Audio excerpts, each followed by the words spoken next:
Ayan, mic test. Ayan, narinig ako. Ngayon, for this video, bali, gabi na. So, good evening sa mga makapanood. Good morning. Sa mga manood ng tanghali, good afternoon. Basta yan, kung anong oras yung mapanoorin tong video na to.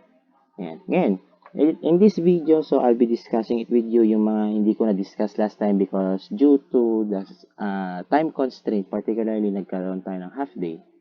So, I'll be just preparing a video. Short video lang naman siya about yung mga hindi natin na-discuss sa topics. If you look closely dun sa may pointers, meron doon yung mga naka-red, which is yung population and sample, types of sampling, collection of data, and then yung presentation of data. Yung pag-interpret sa bar graph, line graph, tapos pie chart natin. Ngayon, for this video, so I'll be starting it with the first topic na hindi ko na-discuss sa inyo, which is yung population and sample. Ngayon, for some, alam na ito, pero I'll be just giving you a short recap kung ano ibig sabihin ng population and sample. Ngayon, sa population and sample natin, so basically, sa aaral ng statistics natin, so we need to identify the population and sample. Particularly, pag sinabi population and sample, population is a complete collection of all elements to be studied, and sample is a sub-collection of elements drawn from the population. So basically, ito lang yung pinapakita dyan. Kung kukuha tayo ng data or ng mga information, pwede tayong kumuha sa population and sample. Ngayon, ito lang yan Pag sinabing population, yung kabuuan ng pag-aaralan mo. Halimbawa, kung pag-aaralan mo yung grade 7, that is considered to be the population. Or kung sa mga objects naman, kung magpapagawa ka ng bahay, kailangan mo ng buhangin. Yung mga buhangin, yun yung mismo yung population natin. Ngayon, pag sa sample naman ang tinutukoy, kukuha ka lang ng part, kumbaga sa buhangin, dadakot ka lang, yun ang magiging sample mo. Going back to my example earlier, kung grade 7 yung kukunin mo, at let's say kukunin mo isang section, let's say si St. Bridget, yun yung tinatawag na sample natin. Ngayon, sa pagkuha ng sample naman natin, meron tayong sinusunod na proseso or process. So, for this one, so we're going to discuss now types of sampling. Ngayon, types of sampling, ito yung paraan ng pagkuha ng sample out of that population.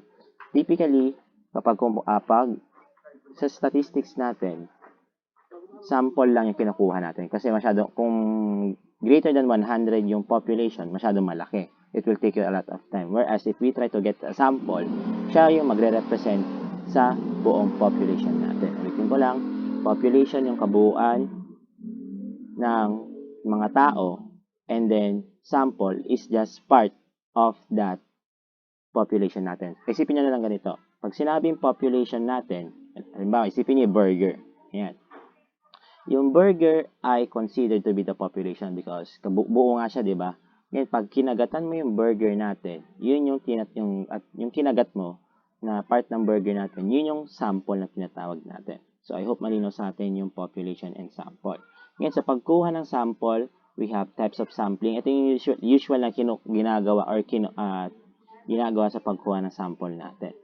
Ngayon, so we have the following, masyadong madami, pero papasimplihan ko na lang. Pag sinabing random sample, random, hindi mo kilala, yung pinapagawa ko sa inyo sa performance test ninyo. Random, hindi mo kilala yung mga tao. Example, let's say, random sample, yung pagkuha mo ng baraha. Hindi mo naman alam kung ano yung makukuha mo sa baraha. So, that is considered to be a random sample. Again, random sample by chance or equally chance na mabubunot without bias natin. Yun yung tinatawag na random sample. Ulitin ko lang, for example, pagkuha ng pera sa wallet. Random sample. Kasi hindi mo naman, let's say, nagmamadali ka. Hindi mo alam kung ilan yung ibabayad mo. Let's say 30 pesos. Hindi mo alam kung anong dudukutin mo, 150. That is considered to be random sample. Pangalawa, convenience sample natin, which is ito. I-highlight ko na lang, convenience sample. Yan. Sa convenience sample, ang main point lang naman ito ay ang pagkuha ng sample natin ay madalian. Kung ano yung pinakamadaling paraan na pwedeng magawa ng isang researcher. Tawag po natin dun sa nag-aaral sa stat is researcher natin. Example, kung sa classroom, if I will apply convenience sample, kukunin ko na lang yung mga boys. O, yun na yun. Yun na yung mismo convenience sample natin. Mas kung saan mas madadalian yung researcher natin. Ngayon, sa pangatlong pangatlong types of sampling natin, so we have stratified random sample. Take note, magkaiba po si stratified at si random sample natin. Si stratified random sample, una, hahatiin niya muna yung population into subgroups. Kumbaga, hati-hatiin mo siya into many groups natin. Pwede siya maging 10, pwede siya maging 100. Kahit anong gusto ng researcher natin. Let's say sa classroom. Sige, isa lang gagamitin ko example, classroom. Sa classroom ninyo, yun yung population. Ngayon, pag gagamit tayo ng stratified random sample, yung buong classroom ninyo, yung buong klase ninyo, hahatiin muna into different groups. Let's say, lahat ng matatangkad, lahat ng maliliit, lahat ng sakto lang yung height. Or, one prominent example in applying stratified random sample is, yung buong klase, hahatiin sa dalawang grupo, babae at lalaki. And then, pag nahati na yung grupo na yon, di ba, meron tayong babae at lalaki. Sa group ng mga lalaki, kukuha ka ng sample, random. Hindi mo kilala. Wala kang bias sa kanila. So, yun yung tinatawag natin na random sample.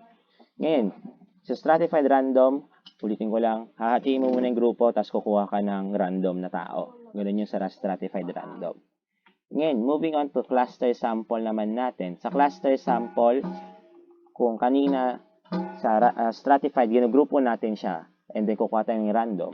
Sa cluster sample naman, by group yung pagkuha ng sample. Halimbawa, kung sa barangay ninyo, di ba, usually meron tayong mga purok-purok, purok 1, purok 2, purok 3, and hanggang purok 7.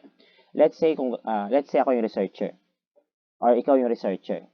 If you try to apply cluster sample sa barangay ninyo, by group ang pagkuha. Meaning, pwede mong kunin si purok 1, pwede mong kunin si purok 2, pwede rin si purok 3, or kahit anong purok na gusto mo.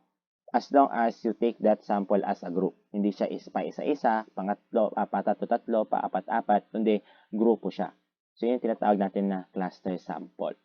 Ngayon, for the last type of sampling is we have systematic sample. Systematic sample natin, mayroon tayong sistema. From the term itself, systematics. May sinusunod tayong system, or mayroon tayong sinusundan na rule. Example, kukuha ka ng sample sa population ninyo, sa classroom ninyo. Ngayon, if I will apply systematic sample, so magbibilang kayo from 1 to 8. Now, every student na magbibilang ng 4, yun ang kukunin ko. Let's say, 1, 2, 3, 4, kukunin ko siya. 1, 2, 3, 4, kukunin ko din siya. 1, 2, 3, 4, kukunin ko siya. Until makuha ko yung gusto kong sample natin. So, yun yung types of sampling natin. Ulitin ko lang, just to have a review. Random sample, kahit sino, pwede mong mapili. Convenience sample natin, yung pinakamadaling paraan sa tao. Stratified random, si population, hati mo muna into subgroups, and then pag meron ka ng subgroup or meron ka ng mga grupo-grupo out of that population, kukuha ka ng random na tao. And then, cluster sample, by group ang pagkuha. And then, sa systematic sample naman, may sinusunod tayong order natin. So, yan yung types of sampling natin. Ulitin ko lang, population and sample, dito tayo kukuha ng data. Particularly, pag sinabing population, kabuuan, sample is just part of that population natin. Ayan. So, ikakat ko muna yung video, and then for the next video natin, I'll be discussing it naman, the collection of data. Ayan. Peace out muna for the meantime.